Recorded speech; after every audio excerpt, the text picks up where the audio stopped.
এই যে ডিমান্ড কমে গেল, এটার প্রভাবটা পড়ে প্রোডিউসারদের উপরে। তারা দেখছে যে তাদের জিনিসপত্র বিক্রি হচ্ছে না, তাদের তো অনেক লস হয়ে যাচ্ছে, তো তারা তাদের প্রফিট মার্জিনটাকে ধরে রাখতে চায়। তো আমরা ওই যে আমি আপনাদেরকে পড়িয়েছিলাম না যে নিউ ক্লাসিক্যাল ইকোনমিক্স, যে যখন আমরা দেখি যে এরকম জিনিসের আমি সবসময় ওইখানে বিক্রি করব যেখানে আমার মার্জিনাল প্রফিট মার্জিনাল কস্টের সমান হবে। ঠিক আছে, যে আমার কস্টটা অ্যাটলিস্ট ওই যে বলে না কেনা দামে বিক্রি করে দিচ্ছি আমি, তো আমার অ্যাটলিস্ট যেহেতু আমার বিক্রি করার ব্যাপারটা কমে যাচ্ছে, জিনিসপত্র বিক্রি করে তো মানুষজন প্রফিট করছে, তাই না, প্রডিউসাররা প্রফিট করছে। তো যেহেতু আমার প্রডিউসাররা কম বিক্রি করতে পারছে, ওদের কম প্রফিট হচ্ছে, তো ওরা কি করবে, ওদের কস্টও কমাই দেওয়ার চেষ্টা করবে, প্রোডাকশন কস্ট। এবং কস্ট কমানোর সব থেকে ইজি ওয়ে ইজ এমপ্লয়ীদেরকে লে অফ করে দেয়া, ঠিক আছে, শ্রমিক ছাঁটাই করে দেয়া। তো প্রডিউসাররা কি করে, দেখছে যে ডিমান্ড কম, আমার প্রফিট কম হচ্ছে, তো আমি আস্তে আস্তে করে শ্রমিক ছাঁটাই করা স্টার্ট করলাম। এখন চিন্তা করেন, আগে যদি এমপ্লয়মেন্ট 80% থাকতো তখন ইকোনমিতে যে ডিমান্ড হতো, এখন এমপ্লয়েড মানুষের সংখ্যা 80% থেকে 50%-এ নেমে এসেছে, ইকোনমিতে ডিমান্ড আরো ফল করবে না? এবং ডিমান্ড আরো ফল করার কারণে প্রডিউসাররা কি চিন্তা করবে, যে আমি আরো বেশি লে অফ করতে থাকি মানুষদেরকে, কারণ আমার তো প্লিজ কস্ট আর বেনিফিট সেম হতে হবে, যে আমি প্রোডাকশন কস্ট যেটা আমার সেটাই আমার যে প্রফিট সেটা সমান হতে হবে। তো ওরা আরো শ্রমিক লে অফ করা স্টার্ট করবে। এবং ওরা আরেকটা জিনিস করবে, সেটা হলো গিয়ে যে আচ্ছা, যেহেতু দাম জিনিসের এটা ইকুইলিব্রিয়াম প্রাইসে বিক্রি হচ্ছে না, তো আমি ইকুইলিব্রিয়াম প্রাইসের থেকে একটু কমায় বিক্রি করি। ধরেন আপনার আগে আপনি বিক্রি ধরেন শসার কথাই যদি ধরি, মার্কেট ফর কিউকাম্বার্স, যেটার দাম অনেক বেশি ছিল একটা সময়, এখন দেখা যাচ্ছে যে এটা বিক্রি হচ্ছে না, কেউ কিনছেই না। অথবা ধরেন কি জানি মনে করলাম, ধরেন তরমুজ, কেউ বিক্রি হচ্ছে না, কিনছে না, তখন কি করবে, তারা আলটিমেটলি প্রাইসটা আরো কমায় নিয়ে আসবে। তো একদিকে তারা এমপ্লয়ি ছাঁটাই করছে, আরেকদিকে তারা আরো প্রাইস কমিয়ে নিয়ে আসছে, তো ওভারঅল ইকোনমিতে কি হবে, ডিমান্ড আরো কমে যাবে, তাই না? তো এই একটা ডিফ্লেশনারি স্পাইরাল চলতে থাকে, এটাকে ডিফ্লেশন বলে। এবং আরেকটা ব্যাপার কাজ করবে এখানে, যেহেতু দেখেন ইকোনমিতে ডিমান্ড কম, প্রডিউসাররা দেখছে যে ওদের প্রফিট হচ্ছে না, তো ওরা কি আগের মতো প্রডিউস করতে চাবে? ওরা কমাই দিবে না প্রোডাকশন? একদিকে তো ওরা এমপ্লয়ীদেরকেও লে অফ করে দিচ্ছে, তাই না, যে এমপ্লয়ীদেরকে আমি ছাঁটাই করেছি, আমি শ্রমিক ছাঁটাই করে দিচ্ছি, আমি দেখছি এখানে অমিতে অত ডিমান্ডই নাই জিনিসপত্র, তো আমি কি প্রডিউস করব বেশি? না না, আমি কিন্তু বেশি প্রডিউস করব না, রাইট? তো আমার কি হবে, ইকোনমিতে ওভারঅল প্রডিউসার আগের মতো প্রোডাকশন করতে চাবে না, তো ওভারঅল ইকোনমিতে আমার আউটপুট ফল করবে। আউটপুট ফল করার ব্যাপারটাই হলো কি রিসেশন, যে ইকোনমিতে টোটাল আউটপুটই ফল করেছে, যে ইকোনমিতে আগে যতটুকু উৎপন্ন হতো তত উৎপন্ন হয় না। ধরেন জিডিপি, আমরা সবসময় দেখি জিডিপি বাড়ছে, জিডিপি হঠাৎ করে যদি কমে যায় আগের থেকে, সেটাই হবে আমার রিসেশন বা রিসেশন। আর ডিফ্লেশন হলো কি যে আমার প্রাইস লেভেল আস্তে আস্তে কমতে থাকে জিনিসের। ঠিক আছে, দুইটা সিমিলার কনসেপ্ট, একটা আরেকটা সাবস্টিটিউট না, একটা আরেকটার অপোজিটও না, কিন্তু একটা আরেকটার সাথে অনেক ইন্টারকানেক্টেড। যে আমার রিসেশন থেকে ডিফ্লেশন হতে পারে, আবার ডিফ্লেশন থেকে রিসেশন হতে পারে, বোথ ইজ পসিবল। ঠিক আছে, ক্লিয়ার সবার জন্য? তাহলে আমি নেক্সট টপিকে চলে যাচ্ছি। ম্যাম, রিসেশন আর ডিফ্লেশনের মধ্যে পার্থক্যটা কি? মানে এতক্ষণ তো বুঝে আসলাম ইনফ্লেশন আর ডিফ্লেশন, কিন্তু রিসেশনের সাথে ডিফ্লেশনের পার্থক্যটা? রিসেশন এন্ড ডিফ্লেশনের ভিতরে কোনো পার্থক্য নেই, আমি এটাই তো বললাম যে এটা এমন না যে অপোজিট। আমরা পার্থক্য কিসের খুঁজি, যেহেতু এটা অপোজিট জিনিস। ডিফ্লেশন থেকে রিসেশন হতে পারে, রিসেশন থেকে ডিফ্লেশন হতে পারে, এই দুইটা ইন্টারকানেক্টেড দুইটা আইডিয়া। ডিফ্লেশন হলো গিয়ে প্রাইস লেভেলে ওভারঅল একটা ডিক্রিজ ঘটে, ঠিক আছে, যে আমার জিনিসপত্রের দাম কমে।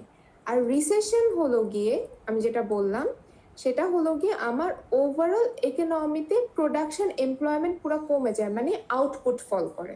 ঠিক আছে, এবং একটা লম্বা সময় ধরে এই জিনিসটা হয়, 2 consecutive quarters, মানে হলো কি 6 মাসের উপরে। ঠিক আছে, ঠিক আছে, এই দুইটা এমন না, এটা স্টুডেন্টরা অনেক করে যে মানে এই দুইটা সিমিলার, অনেকে দুইটাকে সিমিলার সিনোনিম ভাবে ইউজ করে, আবার অনেকে বলে যে দুইটা ডিফারেন্ট দুইটা টপিক। এই দুইটা ডিফারেন্ট কিছু না, বা সিমিলারও কিছু না, এই দুইটা জাস্ট একটা একটার সাথে কানেক্টেড দুইটা আইডিয়া। ঠিক আছে, তো এই যে আমরা ইনফ্লেশন পড়লাম, রিসেশন পড়লাম, ডিফ্লেশন পড়লাম, এই জিনিসগুলো হলো কি অ্যাকচুয়ালি একটা বিজনেস সাইকেলের পার্ট। বিজনেস সাইকেল কি একটা ইকোনমি এরকম একটা সাইকেলের মাধ্যমে চলে। মানে আমরা বলি না জীবনে চড়াই উতরাই আছে, একটা ইকোনমির জীবনে এরকম চড়াই উতরাই আছে। তো এই যে ইনফ্লেশন থেকে আমি ইনফ্লেশনের কথাটা যে বলি এটাই এক্সপ্যানশনের সময় হচ্ছে। যে জিনিসপত্রের দাম বৃদ্ধি পাচ্ছে, মানুষের ডিমান্ড বৃদ্ধি পাচ্ছে, প্রোডাকশন বৃদ্ধি পাচ্ছে, ইকোনমি অনেক ভালো করছে বেসিক্যালি। তো this is my expansion and this is the peak. যে এক্সপ্যানশন হতে হতে হতে হতে থাকে না একটা পর্যায়ে এর থেকে বেশি ওই অবস্থাতে ওই ইকোনমিতে এর বেশি অ্যাবজর্ভ করতে পারবে না, ঠিক আছে? তখন দেখা যায় যে আস্তে আস্তে ফল করে ইকোনমিতে, দ্যাট ইজ রিসেশন। রিসেশন এরকম না যে রিসেশন খুব খারাপ একটা জিনিস, খুব ভয়ঙ্কর একটা জিনিস, it's just a part of an ইকোনমির লাইফ সাইকেল, ঠিক আছে? কিন্তু এই রিসেশনটা যখন ডিপ্রেশনে পরিণত হয় সেটা খারাপ। আচ্ছা, ইকোনমিক আউটপুট একদিন বৃদ্ধি পেয়েছিল, একদিন খারাপ করছে। ধরেন আপনি একটা কোর্সে এ পেলেন, একটা কোর্সে বি মাইনাস বা বি পেলেন, ঠিক আছে? একটা কোর্সে এ পেলেন, একটা কোর্সে বি পেলেন। কিন্তু এটা খারাপ হবে তখন যখন আপনি বাকি সবগুলো কোর্সে ডি পাবেন, ঠিক আছে? তো it's a depression is the D, যে আপনি বাকি সবগুলো কোর্সে ডি পেতেই থাকলেন, পেতেই থাকলেন, পেতেই থাকলেন। এরকম করে করে আপনি ট্রফে চলে যাবেন। যে আপনার আর কোনো মানে ইকোনমিতে আউটপুট কম, মানুষজন না মানুষ কিনছে, না মানুষ বিক্রি করছে। তো যদি না মানুষ কিনে, না মানুষ বিক্রি করে, আমরা সার্কুলার ফ্লো ডায়াগ্রাম পড়েছিলাম না ইকোনমির? ওই ডায়াগ্রামটাতে কি কোনো কিছু ফ্লো হবে তখন আর? তখন কিন্তু কোনো কিছু ফ্লো হবে না। আমি কিনবো না, প্রডিউসাররা বিক্রি করবে না, তো এমপ্লয়মেন্ট জেনারেশনেরও কোনো কিছু আসবে না। তো তখন ইকোনমির জন্য এটা খারাপ, দ্যাট ইজ ডিপ্রেশন, ঠিক আছে? দেন আস্তে আস্তে এটা রিকভারি স্টেজে যায় এবং এভাবে অ্যাকচুয়ালি এই পিকচারটা দেখলে আপনারা বুঝবেন এভাবেই টাইমের সাথে সাথে ইকোনমি অ্যাকচুয়ালি আগায় যায়, ঠিক আছে? So this is my actual growth and this is the growth trend. যে ইকোনমি এরকম না যে খালি গ্রোথ হবে, গ্রোথ হবে, গ্রোথ হবে, গ্রোথ হবে, এরকম হয় না ইকোনমিতে। একটু ভালো হয়, একটু খারাপ হয়, আবার একটু ভালো হয়, আবার একটু খারাপ হয়, এরকম করে চলে। কিন্তু সমস্যাটা তখনই যখন এই যে এই লাইনটার নিচে চলে আসছে আমার জিনিসগুলো, ঠিক আছে? বোঝা গেছে বিজনেস সাইকেল কি? এটা বেসিক্যালি একটা ইকোনমির লাইফ সাইকেল। যে ভালো হচ্ছে ওর ইকোনমিতে, প্রোডাকশন অনেক বৃদ্ধি পাচ্ছে, মানুষের ডিমান্ড অনেক, ইনোভেশন হচ্ছে, ডিমান্ড যখন অনেক বেশি থাকে তখন অনেক ইনোভেশনসও হয়, ঠিক আছে? ধরেন কি জানি, স্যামসাং আর অ্যাপেলের কথা ধরেন, রাইট? মোবাইল ফোনের অনেক ডিমান্ড তাদের দুজনের, এবং তারা প্রতিনিয়ত নতুন নতুন নতুন নতুন ইনোভেশন নিয়ে আসতেছে। আমার ফোন সব থেকে থিন হবে, আমার ফোনের ব্যাটারি চার্জ সব থেকে বেশি থাকবে, আমার ফোন ফোল্ড করা যাবে, আমার ফোন ল্যাপটপ বানানো যাবে, বহুত কিছু, রাইট? তো এই ডিমান্ডটা অ্যাকচুয়ালি ইনোভেশনকেও ড্রাইভ করে। তো demand is very necessary part of an economy. এবং এই ডিমান্ড থেকে আস্তে আস্তে এই যে রিকভারিটা করে না, আপনাদেরকে যখন আমি বিভিন্ন পলিসিসগুলো পড়াবো তখন আপনারা দেখবেন যে ডিমান্ডটাই অ্যাকচুয়ালি রিকভারিটাতে হেল্প করে, ঠিক আছে? ক্লিয়ার সবার কাছে? Inflation, deflation, recession, business cycle and everything? আচ্ছা, সো দিস ইজ রিসেশন। এখানে জাস্ট আমি যেটা বলেছি সেটাই হলো গিয়ে খুব বড়ভাবে বলা আছে। এবং ডিপ্রেশন হলো গিয়ে রিসেশনেরও মানে আরো বেশি সিভিয়ার অবস্থা, যেখানে আমরা তো বলছিলাম রিসেশনের ক্ষেত্রে ধরেন 6 মাসের মতো সময় হলো গিয়ে ইকোনমিতে আউটপুট কম থাকে, কিন্তু ডিপ্রেশনের সময় খালি 6 মাস না, ইটস লাইক 1 বছর 2 বছর এরকম বছরের পর বছর লো থাকে, ঠিক আছে? এবং একটা মজার ব্যাপার হলো কি রিসেশন খালি একটা দেশেরই হতে পারে, যে ধরেন বাংলাদেশে কিছুটা সময়ের জন্য, ধরেন যখন এই জুলাই আন্দোলনটা চললো তখন বাংলাদেশ এরকম একটা রিসেশনারি ফেজ ছিল যে আউটপুট কমে গেছে, কারণ কলকারখানা বন্ধ, মানুষজন কাজে যাচ্ছে না, এরকম। কিন্তু এটা কিন্তু অন্য কোনো বাংলাদেশের আশেপাশের কোনো দেশকে করেনি, স্পর্শ করেনি, রাইট? কিন্তু যখন ডিপ্রেশন হয় এটা খালি বাংলাদেশ না, এটা পৃথিবীর যত দেশ আছে সব দেশকেই এফেক্ট করে, একটু না একটু এফেক্ট করবে। এক দেশের ডিমান্ড যদি এক্সটেন্সিভলি কমে যায় সেটা আরেক দেশের এক্সপোর্টকে ইম্প্যাক্ট করবে। অ্যাজ আ রেজাল্ট এটা ওই দেশের এমপ্লয়মেন্টকেও করবে, ইম্প্যাক্ট ফেলবে, ওই দেশের এমপ্লয়মেন্ট সিচুয়েশনে ইম্প্যাক্ট ফেলবে। ধরেন ইউএসএ তে ডিপ্রেশন স্টার্ট হলো, ঠিক আছে? ইউএস এর অবস্থা অনেক খারাপ। তো ইউএস এর কনজিউমাররা কি এখন বাংলাদেশের থেকে টি শার্ট নিয়ে কেনার ইচ্ছা তাদের থাকবে? তারা তো বাংলাদেশের টি শার্টও কিনবে না, তারা ইউএস এর প্রোডাক্টও কিনবে না, বাংলাদেশের টি শার্টও কিনবে না। তো বাংলাদেশে কি হবে? এক্সপোর্ট ইন্ডাস্ট্রিগুলো ফেল করতে থাকবে। তো এক্সপোর্ট ইন্ডাস্ট্রিতে যে এত বেশি আমার এমপ্লয়মেন্ট জেনারেট করা হয় সেটা কি হবে, সেটাও ফল করবে। তো আমাদের দেশের ডিমান্ড কমে যাবে। তো এই প্রবলেমগুলো হয়, ঠিক আছে। আচ্ছা, মুভিং অন। এখানে জাস্ট রিসেশন আর ডিপ্রেশনের দুইটা ইয়ে দেয়া। আগেন এটা পার্থক্য না, এটা জাস্ট দুইটা সিনারিও ডিফারেন্ট ভাবে ব্যাখ্যা করা, ঠিক আছে। আচ্ছা, বিজনেস সাইকেল বললাম, গ্রেট ডিপ্রেশন এখন পড়াবো না আমি আপনাদেরকে, এটা ফিসকাল পলিসির পরে পড়াবো। আচ্ছা, লেবার মার্কেট। এই যে আমরা এতক্ষণ বললাম যে এমপ্লয়মেন্ট ফল করে, এমপ্লয়মেন্ট জেনারেট করে, এমপ্লয়ীদেরকে ছাঁটাই করে দেয়, বা মানুষের ডিমান্ড বাড়ে, ডিমান্ড কমে, এগুলো কিভাবে আসে? বেসিক্যালি আমাদের লেবার মার্কেট থেকে আসে। লেবার মার্কেটটা কি খুব ইজি ভাবে যদি বলি, যেখানে লেবারদেরকে we buy and sell labour, right. আমরা ইয়েতে দেখেছিলাম, কি বলে এটাকে, সার্কুলার ফ্লো ডায়াগ্রাম ইকোনমিতে দেখেছিলাম লেবার মার্কেটের ব্যাপারটা, যে একটা মার্কেট যেখানে হাউসহোল্ড লেবারটা সেল করে অ্যান্ড ফার্মস বা প্রডিউসার্সটা লেবারটা বাই করে, রাইট। আমরা যেরকম ডিমান্ড সাপ্লাই কার্ভে দেখেছি, সেরকমও লেবার মার্কেটেরও ডিমান্ড সাপ্লাই কার্ভ থাকে। এখানে সাপ্লাই কার্ভটা আর ডিমান্ড কার্ভটা রিপ্রেজেন্ট করে যে ইকোনমিতে অ্যাকচুয়ালি আমরা ইকুইলিব্রিয়ামে কি পেয়েছিলাম, একটা ইকুইলিব্রিয়াম প্রাইস, একটা ইকুইলিব্রিয়াম কোয়ান্টিটি, তাই না। লেবার মার্কেটের ইকুইলিব্রিয়ামে আমরা পাই লেবাররা অ্যাকচুয়ালি কত টাকায় কাজ করতে চাবে, মিনিমাম কত টাকায় লেবাররাও কাজ করতে চাবে আর এমপ্লয়াররাও লেবারদেরকে হায়ার করতে চাবে, তাই না। আপনি তো চাইতে পারেন যে আমি 5 লাখ টাকায় ফ্রেশ গ্রাজুয়েট, আমি 5 লাখ টাকা জব করবো, আপনাকে তো কেউ 5 লাখ টাকায় দিবে না, আপনাকে হ্যাঁ 50,000 টাকায় দিবে। তো এই জিনিসটাই আমার বাংলাদেশের সিনারিওতে বলছি আমি। তো এই জিনিসটাই আমার লেবার মার্কেটের ইকুইলিব্রিয়ামটাকে বোঝায়, যে এতটুকু ওয়েজ বা এতটুকু স্যালারি হবে একজন লেবারের, যে স্যালারিতে লেবাররাও কাজ করতে রাজি হবে, আবার এমপ্লয়াররাও তাদেরকে হায়ার করতে রাজি হবে। আর কোয়ান্টিটি অ্যাক্সেসে থাকে লেবার কোয়ান্টিটি, বেসিকলি যে কতজন লেবার কাজ করতে থাকবে বা কতজন এমপ্লয়ার থাকবে অ্যাকচুয়ালি। আচ্ছা, লেবার মার্কেট কাদেরকে নিয়ে গঠন করা হয়? Working age population. এটা বেসিকলি যে আপনারা বিভিন্ন কোর্স করতে আসলে প্রিরিকুইজিট থাকে না, যে এই কোর্সটা করলেই আপনি নেক্সট কোর্সটা করতে পারবেন। তো working age population is basically a prerequisite যে আপনি লেবার ফোর্সে আছেন। ওয়ার্কিং এজ পপুলেশনটা কি?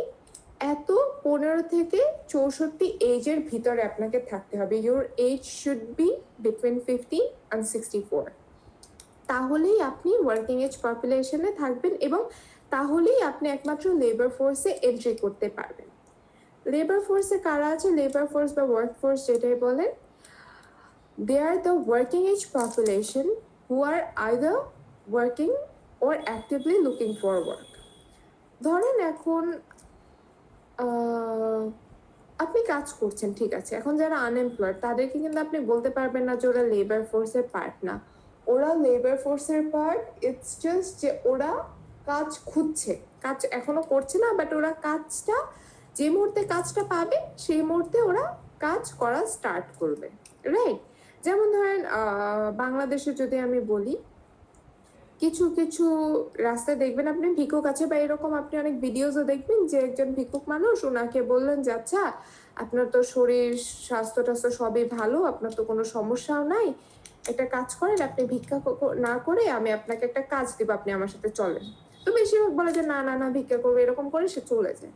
তো they are not a part of our work labour force or work force, because they are not looking for a job, or they are not, কি বলা যায়, ready to work যখনই তারা কাজ পাবে। তো আনএমপ্লয়েড আমরা অ্যাকচুয়ালি কাদেরকে বলি? Labour force basically employed, unemployed, under employed, এদের সবাইকে মিলায়, ঠিক আছে। তো আমরা কখন ইয়ে করব, আনএমপ্লয়েড বলবো একটা মানুষকে তখনই বলবো যে কারেন্টলি কাজ করছে না, কিন্তু সে অ্যাক্টিভলি জবে অ্যাপ্লাই করছে, অ্যান্ড যখনই কাজ পাবে তখনই সে জব স্টার্ট করবে। তো this is employed, sorry unemployed. আর এমপ্লয়েড পার্সন কারা? তারা হলো গিয়ে যারা বিভিন্ন ধরনের অ্যাক্টিভিটিতে থাকে, ফর্মাল সেক্টরে থাকতে পারে, ইনফর্মাল সেক্টরে থাকতে পারে, তারা ফুল টাইম হতে পারে, পার্ট টাইম হতে পারে, এবং তারা তাদের যে কাজ করে, তাদের লেবারকে সেল করলে হোক, তারা বিভিন্ন গুডস আর সার্ভিসেস প্রডিউস করলে হোক, যেভাবেই হোক তারা সেটা এক্সচেঞ্জে একটা ওয়েজ অথবা স্যালারি পাচ্ছে, ঠিক আছে। আচ্ছা, আন্ডার এমপ্লয়মেন্ট একটা মজার কনসেপ্ট। এটা হলো গিয়ে আপনি কাজ করতে চাচ্ছেন, আপনি কাজ করছেনও, কিন্তু আপনার কাজটা বেসিক্যালি আপনার স্কিল সেটকে স্যুট করে না। That's what I feel like বাংলাদেশের এই যে বিসিএস জবটার ব্যাপারে, যে দেখা যায় যে একজন ইলেকট্রিক্যাল ইঞ্জিনিয়ার বা মেকানিক্যাল ইঞ্জিনিয়ার সে গিয়ে ভূমি অফিসার হিসেবে কাজ করছে বা ফিশারিজ অফিসার হিসেবে কাজ করছে। তো এখানে কিন্তু উই ক্যান সে যে দে আর আন্ডার এমপ্লয়েড বিকজ তাদের যে পার্টিকুলার স্কিলটা সেটা কিন্তু তার ডেমনস্ট্রেট করার কোনো সুযোগ হচ্ছে না ওইখানে। আচ্ছা, ডিসকারেজ ওয়ার্কার কারা? তারা আমাদের লেবার ফোর্সের ওয়ার্কফোর্সের পার্ট না। তারা ওয়ার্কিং এজ পপুলেশন, কিন্তু তারা আমাদের লেবার ফোর্সের পার্ট না। Because they want to work but they stop looking for work, because তারা মনে করে যে কোনো কাজ আমাদের জন্য না, আমরা গিয়ে ভিক্ষা করি। ঠিক আছে, ক্লিয়ার লেবার মার্কেটটা সবার কাছে? ম্যাম একটু এই মানে কি পয়েন্টগুলো একটু জাস্ট আরেকবার সংক্ষেপে একটু বলে দেন।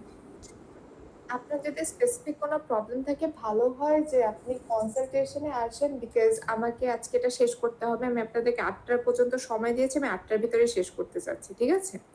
আচ্ছা, যদি আমি খুব শর্টে আরেকবার বলি, labour market is basically a place যেখানে আমি লেবারটাকে এমপ্লয়মেন্ট, আনএমপ্লয়মেন্ট এইগুলি, এই কয়েকটা। ওয়ার্কিং এজ পপুলেশন হলো গিয়ে আমাদের একটা ওয়ার্কফোর্স হওয়ার প্রিরিকুইজিট, যে আমার একটা বয়স থাকতে হবে কাজ করা, তাছাড়া আমি কাজ করতে পারবো না। তো এই যে যারা কাজ করতে পারে তাদেরকে নিয়ে আমার লেবার ফোর্স গঠন করা হয়, কিন্তু সেখানে সবাই থাকে না। যারা আইদার কাজ করছে বা অ্যাক্টিভলি কাজের জন্য খুঁজছে তারাই আমার এই যে লেবার ফোর্স বা ওয়ার্ক ফোর্স।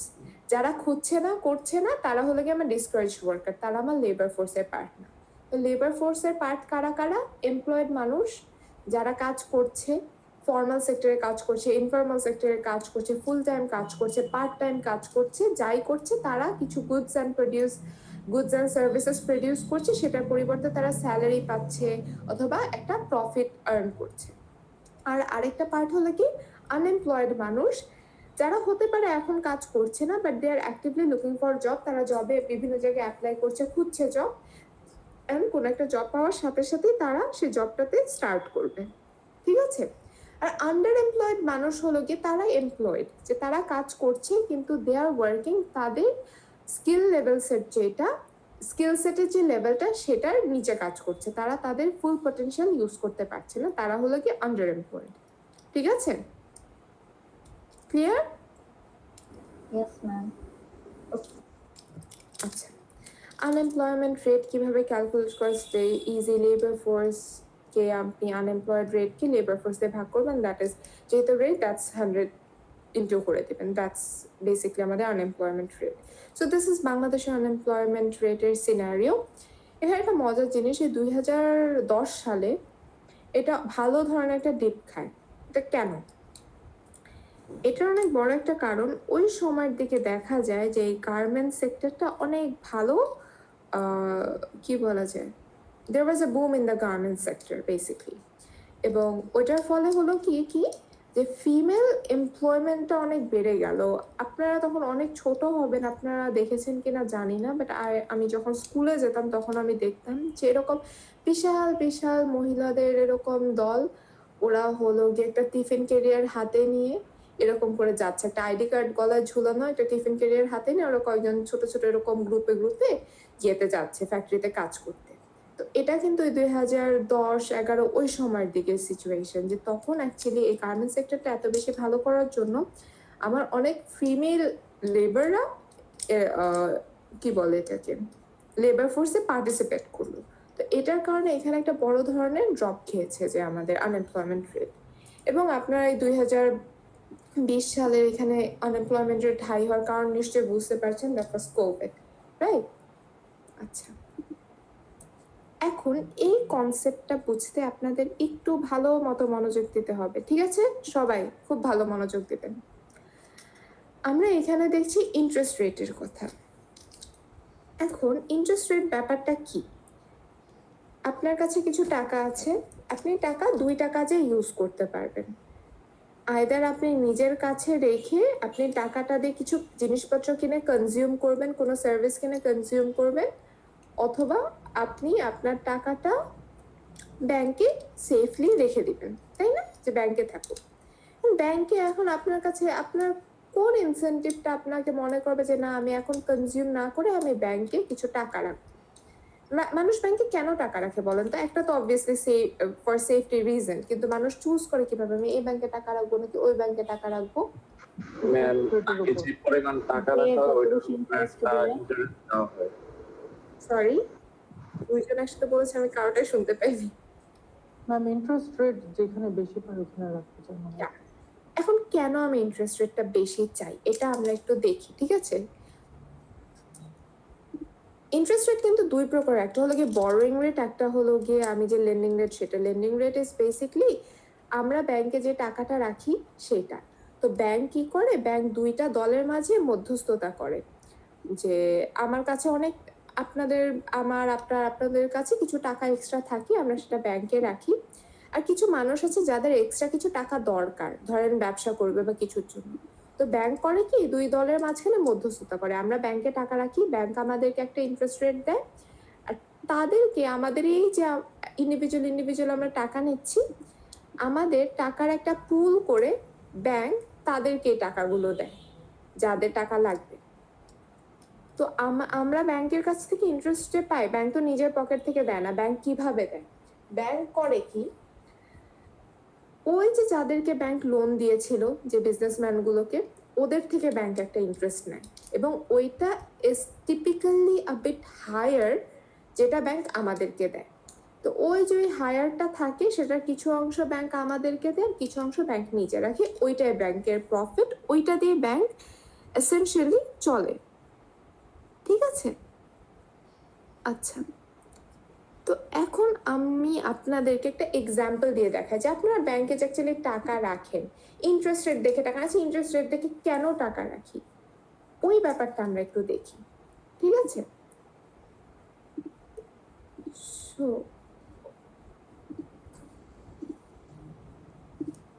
সবাই আমরা দেখতে পাচ্ছি? Yes, ma'am. ওকে, ধরেন আপনার কাছে কিছু টাকা আছে, ফর এক্সাম্পল ধরেন আপনার কাছে 100টা টাকা আছে, ঠিক আছে? সো আপনার কাছে টাকা আছে কত? টাকা আছে আপনার কাছে 100 টাকা, ঠিক আছে? এখন আপনি দুইটা কাজ করতে পারেন, আইদার টাকা নিজের কাজে রেখে কনজিউম করতে পারেন, অথবা আপনি এই টাকাটা ব্যাংকে ডিপোজিট করতে পারেন, ঠিক আছে? এখন ধরেন আমি প্রথমে কনজিউমের ব্যাপারে আসি। ধরেন এটা কি মাস? এটা হলো গিয়ে মার্চ মাস, তাই না? তো আমি চিন্তা করলাম, আচ্ছা এটা তো আমার মার্চ মাস, তো আমি মার্চে হলো গিয়ে যদি আমি এই 100টা টাকা কনজিউম করি, তাহলে কনজামশন থেকে আমি কি পাচ্ছি, ধরেন এই 10 টাকা দিয়ে আপনি 20টা পেন কিনতে পারছেন, ঠিক আছে? তো আপনি ইউ আর কনজিউমিং 20 পেন্স, ঠিক আছে? যে আমি যদি আমার কাছে এক্সট্রা 100 টাকা আছে, আমি টাকাটা আমার কাছে রাখছি, তো আমি টাকাটা দিয়ে 20টা পেন কনজিউম করতে পারছি। এ পর্যন্ত সবাই ক্লিয়ার? Yes, ma'am. ওকে, এখন আপনি চিন্তা করলেন, আপনারা দেখলেন আপনার ব্যাংকে একটা SMS আসলো যে ব্যাংক প্রত্যেক মাসে 10% করে ইন্টারেস্ট রেট দিচ্ছে, ঠিক আছে? যে কোনো টাকার উপর, স্টুডেন্টদের জন্য স্পেশাল দিয়ে, যে প্রত্যেক মাসে স্টুডেন্টদেরকে যেই পরিমাণ টাকায় রাখুক না কেন তাদেরকে 10% ইন্টারেস্ট রেট দিবে। তো আপনি কি মনে করলেন, আচ্ছা আমার কাছে তো এখন 100 টাকা আছে, আমি যদি ওইটা 1 মাসের জন্য ব্যাংকে রাখি, তাহলে হ্যাঁ হইতে পারে আমি 20টা পেন কনজিউম করতে পারবো না, কিন্তু আমার 100 টাকাটা কত টাকা হয়ে যাবে উইথ 10% ইন্টারেস্ট? 110 টাকা। তো আমার 110 টাকা হয়ে যাবে। তো আচ্ছা আমি মার্চ মাসে এই যে 20 পেন এটাকে আমি কনজিউম করতে পারবো না, কিন্তু আমার এপ্রিল মাসে আমার কাছে কত টাকা চলে আসবে?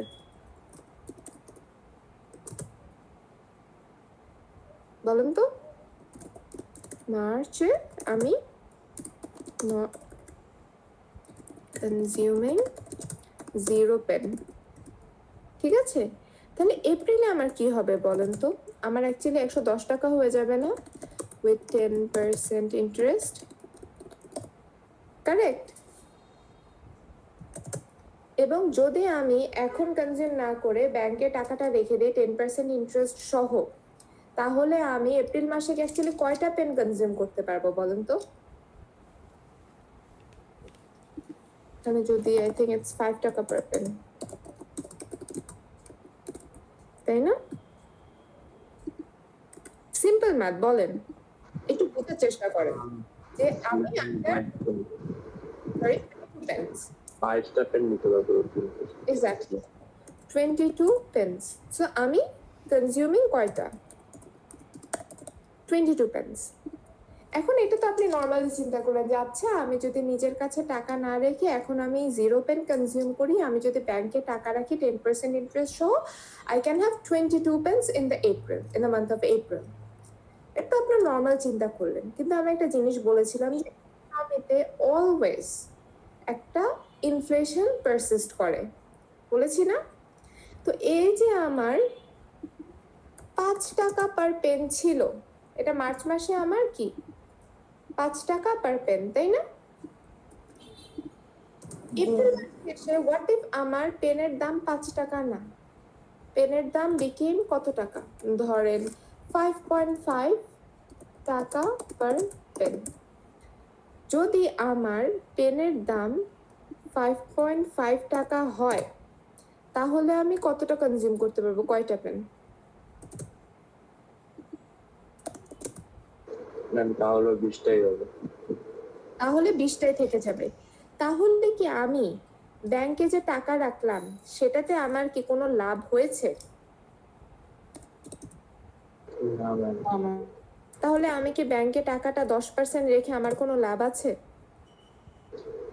তখন আর হয় রাখবো না অথবা বেশি ইন্টারেস্ট। এক্স্যাক্টলি। তো এই যে আমি একটা ডিসিশন নিলাম, আমি কি দেখে নিলাম, এটা কি কেউ বুঝেছেন? ওই যে মনে আছে আমরা রিয়েল জিডিপি, নমিনাল জিডিপি পড়েছিলাম, রিয়েল জিডিপিটাতে আমরা দেখি আসলে ইনফ্লেশন ছাড়া আমাদের কি পরিমাণ জিডিপি গ্রোথ হলো। তো এইখানে আমরা যেটা দেখছি সেটা হলো গিয়ে অ্যাকচুয়ালি ইনফ্লেশন ছাড়া আমাদের রিয়েল ইনকাম কতটুকু গ্রোথ হলো, তাই না? বোঝা গেছে? yes, ma'am. তো এই যে ইন্টারেস্ট রেট আমরা দেখি এখানে, দেখেন ইন্টারেস্ট রেটও আমাদের টিপিক্যালি দুই প্রকারের হয়। একটা হলো কি নমিনাল ইন্টারেস্ট রেট, যেটা জাস্ট ব্যাংক লিখে দেয় যে আমার ব্যাংকে টাকা রাখলে আপনি এত টাকা পাবেন রিটার্নে, অথবা আমার ব্যাংকে টাকা রাখলে আপনাকে রিটার্নে এত টাকা দিতে হবে, আমার ব্যাংক থেকে টাকা বড় করলে আপনাকে রিটার্নে এত % টাকা দিতে হবে। কিন্তু রিয়েল ইন্টারেস্ট রেটটা অ্যাকচুয়ালি ইনফ্লেশনকে দিয়ে অ্যাডজাস্ট করা হয়, যে আসলে কি যে purchasing power represents the growth rate of our purchasing power, এটাই হলো গিয়ে মেইন কথা, ঠিক আছে?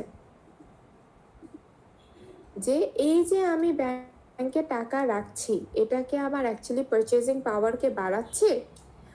আমার কি আমি যে লোনটা নিচ্ছি সেটার থেকে কি আমি কোনো ইনভেস্টমেন্ট করতে পারছি?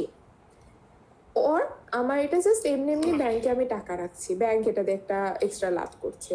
তো এই জিনিসটি আমরা রিয়েল ইন্টারেস্ট রেট দিয়ে দেখি, যেটা আমি আপনাদেরকে একটা সিম্পল ম্যাথ দিয়ে দেখালাম, যে আমি যদি নিজে কনজিউম না করে ব্যাংকে রাখি এবং মনে করি ও আচ্ছা আমার তো 100 টাকা থাকবে না, 100 টাকা 110 টাকা হয়ে যাবে, আমার তো অনেক লাভ হয়ে গেল, ওইটা আপাত দৃষ্টিতে নমিনাল ইন্টারেস্ট রেট দেখে আমাদের মনে হবে। কিন্তু আমরা যখন এই নমিনাল ইন্টারেস্ট রেটটা থেকে আমার ইনফ্লেশনটাকে মাইনাস করে দিয়ে দেখবো, তখন আমি অ্যাকচুয়ালি দেখবো আমার কি অ্যাকচুয়ালি 110 টাকা আসছে, 110 টাকা যে আমি পাচ্ছি ওইটা দেখে আমি অ্যাকচুয়ালি 110 টাকা ওয়ার্থ অফ জিনিস কিনতে পারবো, নাকি আমি জাস্ট 1 মাস টাকাটাকে আইডিয়ালি বসায় রাখলাম আর কিছুই না, যেটা আমি এখন কনজিউম করতে পারতাম। সেটা আমার রিয়েল ইন্টারেস্ট রেট দিয়ে দেখি। বোঝা গেছে এভরিওয়ান? জি ম্যাম। সবাই বুঝতে পেরেছেন? কারো কোনো কনফিউশন নাই? আচ্ছা, যদি তাই হয় তাহলে আমরা নেক্সট টপিকে যাই। এক্সচেঞ্জ রেট, এটা আমি এখন পড়াবো না, এটা আমি আপনাদেরকে মিডের পরে পড়াবো। ব্যালেন্স অফ পেমেন্টস, এটা আবার আমরা ওই যে সার্কুলার ফ্লো ডায়াগ্রামে একটু চলে যাই। আমরা কি দেখেছিলাম যে বাহিরের দেশের সাথে আমাদের ইকোনমির একটা টাকা অ্যান্ড গুডসের ফ্লো হয়, তাই না? যে আমরা কিছু গুডস বাহিরের দেশে পাঠাই বা আমরা কিছু মানুষ বাহিরের দেশে পাঠাই, সেটার পরিবর্তে আমাদের কিছু টাকা আমাদের দেশে আসে। আবার দেখা যায় যে বাহিরের দেশ থেকে আমরা কিছু জিনিসপত্র কিনে আনি, সেটার পরিবর্তে কিছু টাকা আমাদের দেশ থেকে বাহিরের দেশে যায়। তো এই যে যাওয়া আসার হিসাব, ওই যে আপনাদের ব্যাংকের থাকে না bank statement, debit and credit হিসাব, আপনার কারেন্ট অ্যাকাউন্টে ব্যাংক স্টেটমেন্ট। তো একটা কান্ট্রির ব্যাংক স্টেটমেন্ট যেখানে সে অন্য দেশের সাথে ট্রেড করে, সেটাকে আমরা বলি balance of payment. It's a systematic record of all economic transaction between one country and the rest of the world. ঠিক আছে, এক বছরের জন্য একটা কান্ট্রির সাথে বাইরের দেশের কি পরিমাণ ফাইন্যান্সিয়াল ট্রানজাকশনস হচ্ছে। তো এটা ইনফ্লোজও হতে পারে যে কি পরিমাণ টাকা আসছে। যেমন আমি যদি বিদেশে কিছু এক্সপোর্ট করি, তো বিদেশ থেকে আমি কিছু এক্সপোর্ট আর্নিং করি। আমি যদি বিদেশে লোক পাঠাই, আমি কিছু রেমিটেন্স আর্ন করি।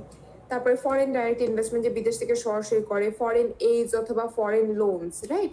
বিদেশ যেমন ধরেন এই মেট্রো রেল বানাতে চায়না জাপান আমাদেরকে লোন দিয়েছে। আবার কিছু কিছু থাকে যেমন রোহিঙ্গা ইস্যুতে ওয়ার্ল্ড ব্যাংক আমাদেরকে ফরেন এইড দিয়েছে। এইটা লোনের ভিতরে পার্থক্য, লোন আমাদেরকে রিপে করতে হয়, এইড হলো কি আমাদের জন্য অ্যাসিস্ট্যান্স, আমাদেরকে রিপে করতে হচ্ছে না। ঠিক আছে, এবং কি কি মানি বাইরে যাচ্ছে, যেমন ইম্পোর্ট যদি আমরা করি সেটার জন্য কিছুটা পেমেন্ট আমাদেরকে দিতে হয়। অথবা আমরা যদি ফরেনে যে বললাম লোন জানছি, আমাদেরকে কি মেট্রো রেল ফ্রিতে দিয়ে দিবে না, আমাদের ওদেরকে একটা পেমেন্ট দিতে হবে, কারেক্ট? অথবা আমরা যদি ইনভেস্ট করি বাইরে। তো এই যে ডিফারেন্ট টাইপের ইনফ্লোজ অ্যান্ড আউটফ্লোজ হয়, এগুলোকে প্রাইমারিলি তিনটা ভাগে ভাগ করা হয়। তিনটা টাইপের অ্যাকাউন্ট থাকে তিনটা ইয়ে করার জন্য। যে আমাদের থাকে না সেভিং অ্যাকাউন্ট থাকে, স্যালারি অ্যাকাউন্ট থাকে, এরকম এফডিআর করা অ্যাকাউন্ট থাকে। তো এরকম তিন টাইপের অ্যাকাউন্ট থাকে, খুব সিম্পল, একটু বোঝার চেষ্টা করেন। একটা হলো কি কারেন্ট অ্যাকাউন্ট, যেটা এভরিডে ট্রানজাকশন গুলোকে কাউন্ট করে, যে কি পরিমাণ, ধরেন বিদেশ থেকে ইম্পোর্ট করলাম সেটার জন্য আমি টাকা দিলাম, বিদেশে এক্সপোর্ট করলাম সেটার জন্য আমি টাকা পেলাম। ধরেন আপনার নিউ ইয়র্কে একটা অ্যাপার্টমেন্ট আছে, ঠিক আছে, সেটা থেকে আপনি প্রত্যেক মাসে একটা রেন্ট পান, সেটারটা। তারপরে আপনার বিদেশে ধরেন আপনি ইন্ডিয়ার কিছুটা বন্ডস কিনে রাখলেন, সেটা থেকে কিছু ইন্টারেস্ট রেট পান, রেমিটেন্স যাচ্ছে, ফরেন এইডস আসছে ছোটখাটো, ওই জিনিসগুলো আমার কারেন্ট অ্যাকাউন্টে ক্যালকুলেট করা হয়। ঠিক আছে, এগুলো এসে কারেন্ট অ্যাকাউন্টে আমার এই নাম্বারগুলো বসেছে।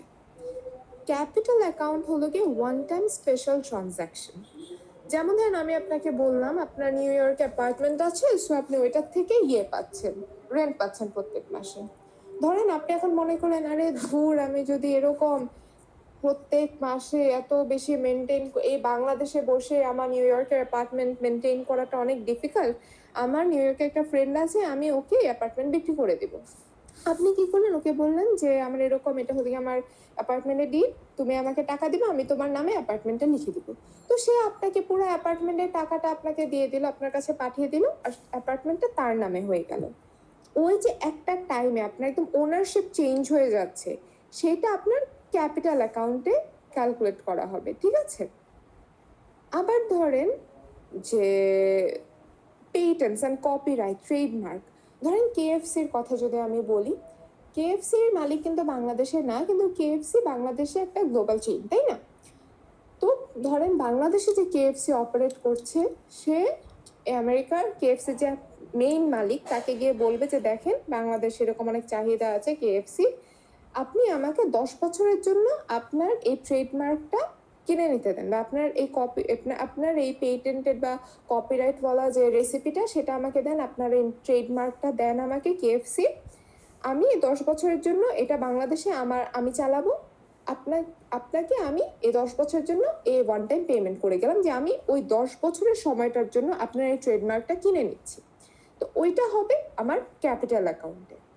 আর financial account is very simple, এটা হলো কি ইনভেস্টমেন্ট রিলেটেড বিভিন্ন জিনিসগুলো যে থাকে, ফরেন ডাইরেক্ট ইনভেস্টমেন্ট, আপনি ধরেন ইয়েতে স্টক কিনছেন, বন্ডস কিনছেন, ফরেন বিভিন্ন লোনস যে আসে লং টাইমের লোনসগুলো, ফরেন কারেন্সিতে ইনভেস্ট করছেন, এগুলো হলো কি আমার ফাইন্যান্সিয়াল অ্যাকাউন্টের পার্ট। বোঝা গেছে তিনটা ডিফারেন্স? এক্সামে আসলে পারবেন? যদি আমি বলি কারেন্ট অ্যাকাউন্ট কি, লিখে দেন, পারবেন না? কারেন্ট অ্যাকাউন্টে কি কি আমার কাউন্ট করা হয় বা অনেকগুলো দিয়ে আমি যদি বলি আপনাদেরকে সর্ট করতে যে কোনটা কারেন্ট অ্যাকাউন্টে যাবে, কোনটা ক্যাপিটাল অ্যাকাউন্টে যাবে, কোনটা ফাইন্যান্সিয়াল অ্যাকাউন্টে যাবে, পারবেন না? Yes ma'am. ওকে, তামজিদ আছে ক্লাসের স্টার, ও সবকিছু বলেছে, ওর একটা বোনাস মার্ক থাকবে। আপনারা কেউ কোনো কথা বলেন না, রোজা রেখে আমারও কথা বলতে কষ্ট হয়, বাট আপনাদেরও বলা হচ্ছে যে বুঝলেন কি অ্যাটলিস্ট ওইটা বলবেন। হ্যাঁ, ইফতেখার নিলয় আপনি বলেছেন আমি জানি, আর সাইমা রোজ। আচ্ছা, গভর্নমেন্ট ডেট, এটা আজকে লাস্ট টপিক, এরপর আপনাদের ক্লাস শেষ হয়ে যাবে। গভর্নমেন্ট ডেট হলো গিয়ে আমাদের সরকারের যে কি বলা যায় ঋণটা, সেটা বেসিক্যালি গভর্নমেন্টের ইনকাম সোর্স আছে। আমাদের যেরকম নর্মালি একটা হাউস হোল্ড ইনকাম কিছু সোর্স আছে আর কিছু ব্যয় করার খাত আছে, একটা গভর্নমেন্টের ক্ষেত্রেও এরকম থাকে। গভর্নমেন্টের আর্নিং সোর্স হলো গিয়ে আমাদের যে ইনকাম ট্যাক্সগুলো দেয় সেটা, তারপরে যেমন ধরেন যে ব্রিজের টোলগুলো থাকে বা পুলিশ টুলিশ ফাইন করে না আমাদেরকে, এই ব্যাপারগুলো, বা ধরেন পাসপোর্ট বানাতে গেলেন, এনআইডি বানাতে গেলেন, কিছু টাকা জমা দিতে হয়, এই ব্যাপারগুলো হলো কি গভর্নমেন্টের ইনকাম। আর গভর্নমেন্টের এক্সপেন্ডিচার তো আমার বলে শেষ করার মতো উপায় নেই, প্রচুর, তাই না? এখন এই যে গভর্নমেন্টের ইনকাম আর এক্সপেন্ডিচার, এটা সবসময় ইকুয়াল হয় না, সবসময় দেখা যায় যে এক্সপেন্ডিচার আমার ইনকামের থেকে বেশি। তো এই যে এক্সট্রা গ্যাপটা, আপনার যদি ইনকামের থেকে খরচ বেশি হয়, আপনি কি করেন? আপনি বন্ধু বান্ধব আত্মীয় স্বজন থেকে লোন নেন বা ব্যাংক থেকে লোন নেন, তাই না? তো গভর্নমেন্ট এই কাজটা করে। গভর্নমেন্টের বন্ধু বান্ধব আত্মীয় স্বজনের লোন যেটা বলছি আমি, সেটা হলো কি ডোমেস্টিক লোন, যে সে আমাদের দেশের মানুষের কাছ থেকে কিছু লোন নেয়, যে সঞ্চয়পত্র বিক্রি করে লোন নেয়, তারপর ধরেন দেশের বিভিন্ন ব্যাংকগুলো থেকে লোন নেয়, এটা হলো কি ডোমেস্টিক ডেট। আর এক্সটার্নাল ডেট কোনটা, যেটা সে বিদেশ থেকে লোনগুলো নিয়ে আসে, আইএমএফ এর কাছে গিয়ে বলতেছে বাংলাদেশের অবস্থা অনেক খারাপ, আমাদের এখন এই দেশের বিভিন্ন প্রজেক্টগুলো চালাতে লোন লাগবে, সেগুলো হলো কি এক্সটার্নাল ডেট। ঠিক আছে, গভর্নমেন্টে এই দুই প্রকার ডেট থাকে। এখন আমরা এটাকে always debt to GDP ratio দিয়ে প্রকাশ করি। কেন? কারণ একটা দেশের, ধরেন একটা দেশের জিডিপি খুবই স্ট্রাগল করছে, ঠিক আছে, কোনোভাবে বাড়তে পারছে না, তো বছর বছর সে লোন নিয়ে যাচ্ছে, এটা তো তাহলে একটা দেশের ভালো সিনারিও হতে পারে না, সেই দেশকে আর পরবর্তীতে মানুষজন লোন দিবে না। বিকজ এই দেশ এই যে লোনগুলো নিচ্ছে, লোন কেন নেয়? বেসিকলি দেশের উন্নয়নের জন্য তো লোনগুলো নিচ্ছে। তো তোমার দেশের কোনো উন্নতি হচ্ছে না, তুমি খালি লোনের পর লোন নিয়েই যাচ্ছ, তাহলে তোমার তো দেশের কোনো উন্নতির সম্ভাবনা নাই। তো তোমাকে কেন নেক্সট বার লোন দিবে? বিকজ তোমার যদি জিডিপি কম থাকে, লোন অনেক বেশি থাকে, তো তুমি কিভাবে এই লোনটা রিপে করবা? তো তখন এই যে লোন ডিফল্ট করা স্টার্ট করে। তো এই জিনিসটা এর জন্য এইভাবে প্রকাশ করা হয় যে ডেট টু জিডিপি রেশিও, যে এরা কি এদের যে ইকোনমিটার অবস্থা, এরা কি এই যে এত বড় লোন যে চাচ্ছে, ওর ইকোনমি কি লোনটা অ্যাবজর্ভ করতে পারবে, অ্যাবজর্ভ করে কি আমাকে এটা রিটার্ন রিপে করতে পারবে, এই ব্যাপারটা দেখার জন্য। ঠিক আছে, বোঝা গেছে? এটা হলো গিয়ে বাংলাদেশের ডেট টু জিডিপি রেশিও, যেটা অ্যাকচুয়ালি বাড়ছে বছর বছর, এবং এখন আই থিঙ্ক এটা 40-45 এর কাছাকাছি হয়ে গেছে এই 2025-26 সালের দিকে। আই থিঙ্ক এটাই ছিল। আচ্ছা, যাই হোক, এই পর্যন্ত যা পড়েছি সবাই কি বুঝতে পেরেছে সবকিছু? নেক্সট ক্লাসে আপনাদের খালি থাকছে হলো গিয়ে কি বলে এটাকে, ব্যাংকিং আর মনিটারি পলিসি, এই জিনিসটা, মানি ব্যাংকিং মনিটারি পলিসি, এই টপিকটা বাকি রয়েছে। তো নেক্সট ক্লাসে আই হোপ, কালকেই তো নেক্সট ক্লাস, তাই না? I hope to see you all there, because ওটা ইম্পর্টেন্ট টপিক, ওটা থেকে অনেক কোয়েশ্চেন আসে মিড টার্মে, অনেকগুলো, এবং এটা কেন জানি স্টুডেন্টরা ভুল করে, বাট ওইটা অনেক easy topic, I can promise you that. ঠিক আছে, তো আজকের ক্লাস এখানেই শেষ। আর কারো যদি কোয়েশ্চেন না থাকে, জি, আমাদের সেকশন 3 তো মানে সোমবার দিন ক্লাস হবে অনলাইন, হ্যাঁ। ওকে, মানে আমরা তো রবিবারে মিস আমাদের নেক্সট ক্লাস তো কালকে না, পরশুদিন মিস। হ্যাঁ, মানে এখানে সেকশন 1, 2, 3 সবাই আছে। ও আচ্ছা আচ্ছা, that's why I am saying. আচ্ছা, ঠিক আছে, যদি এখন হয়, কার কোনো কোয়েশ্চেন না থাকে, I am ending the call. ঠিক আছে মিস আমাদের সিলেবাস কি তাহলে ওই ব্যাংকিং মনিটরি পলিসি পর্যন্তই? জি, যা যা পড়িয়েছি আমি ক্লাসে, ঠিক আছে, আমি লাস্ট রবিবার পর্যন্ত, রবিবার মানে আপনাদের লাস্ট ক্লাস পর্যন্ত যা যা পড়াবো মিড টার্মের আগে সব কিছু। মিস অ্যাটেন্ডেন্স কি নেওয়া হয়েছে? অ্যাটেন্ডেন্স নেওয়া পসিবল না আসলে, কারণ এখানে 3টা সেকশন একসাথে। অ্যাটেন্ডেন্স নেওয়ার আমার কোনো স্পেসিফিক ডেট তো নাই ইয়েতে কানেক্ট, এটার জন্য। আচ্ছা, ম্যাম কুইজ বনের নাম্বারটা কি ঈদের পরে দিবেন? ঈদের পরে দিতে পারবো আমি, চেক আচ্ছা। করতে হবে তো। আচ্ছা, ঠিক আছে, ওকে, বাই বাই এভরিওয়ান।